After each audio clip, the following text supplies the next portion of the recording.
Notre projet sur le développement des téléactivités, c'est effectivement de pouvoir attirer de nouveaux télétravailleurs indépendants ou salariés sur nos territoires. Pour nous, c'est un facteur de diversification économique, c'est un facteur de revitalisation rurale et c'est la nécessité de favoriser la création d'emplois par les nouvelles technologies. Nous avons réalisé une enquête de terrain pour identifier tous les télétravailleurs, leurs métiers et leurs besoins. Et ça nous a permis de réunir toutes les conditions pour mieux les accueillir. 2 structures accompagnent les télétravailleurs qui souhaitent s'installer. Cet accompagnement correspond à 4 axes majeurs: la validation, la structuration juridique et financière, l'installation et la mise en réseau. Nous travaillons avec le porteur du projet sur la viabilité économique. Nous proposons une mise en réseau avec les autres télétravailleurs du territoire pour échanger les savoir-faire, accroître les compétences, disposer de formations comme par exemple le référencement Internet et bénéficier d'opportunités d'affaires. Cet accompagnement est synthétisé dans le guide d'accueil du télétravailleur.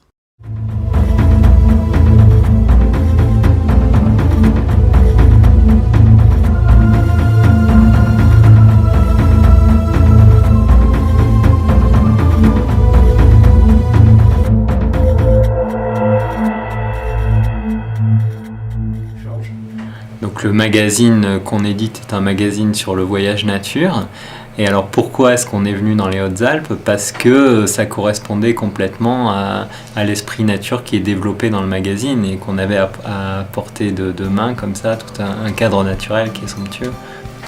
Alors le fonctionnement d'entreprise, c'est vrai qu'il est très dématérialisé. Toutes les personnes qui travaillent pour le magazine finalement travaillent depuis leur logement.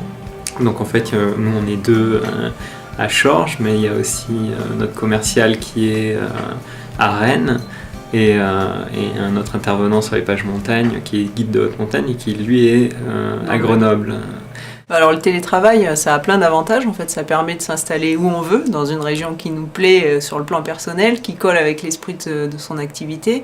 Ça permet d'organiser son temps comme on veut, puisqu'on travaille de chez soi, on peut un petit peu gérer ses horaires comme on veut, aussi bien à la journée qu'à la semaine, bosser le dimanche si on a envie, prendre une journée dans la semaine si on a envie, bosser le soir si on a envie.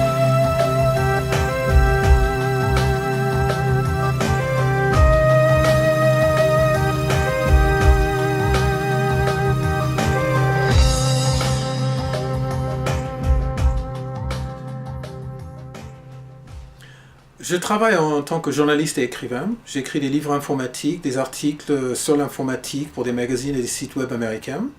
Je travaille aussi pour une boîte française qui est éditeur de logiciels en faisant des manuels, des communiqués de presse, des documents marketing. On s'est rendu compte qu'on n'avait besoin que d'une maison et d'une ligne téléphonique pour faire le travail qu'on faisait. Un peu au hasard, on a découvert la région ici, une maison superbe, et sur le champ, on a décidé de déménager. On cherchait un cadre de vie qui était plus agréable. On n'avait plus besoin de vivre en ville pour faire le travail qu'on faisait à distance déjà. Et quand on est venu ici, on est tombé amoureux de la région. Si j'ai envie de m'arrêter une demi-heure ou 1 heure, aller marcher dans la montagne, je peux. Je n'ai personne qui me dit ce qu'il faut faire. Néanmoins, j'ai des exigences auprès de mes clients et c'est à moi de me discipliner pour répondre à ces besoins.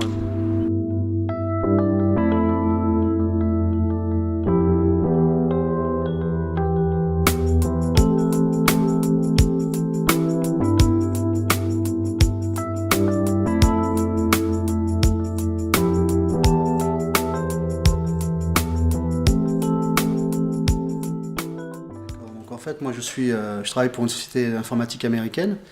Je suis responsable Europe de la partie acquisition. Pour ma compagnie, le télétravail est assez développé, donc je travaille beaucoup avec des gens dans toute l'Europe, les États-Unis. On travaille principalement par téléphone et aussi par email et par database. Donc j'ai pu négocier la possibilité de travailler d'ici, mais basé en Irlande. J'ai un bureau à Dublin. Et donc je m'occupe d'une équipe de formateurs et je pensais que ce n'était pas possible de travailler en dehors du bureau. Et finalement, je ne peux plus retourner dans un bureau en fait. Les télétravailleurs, tant indépendants que salariés, pourront facilement s'installer sur notre territoire. Ils pourront retrouver un cadre de vie exceptionnel, un réseau de transport efficace et du haut débit.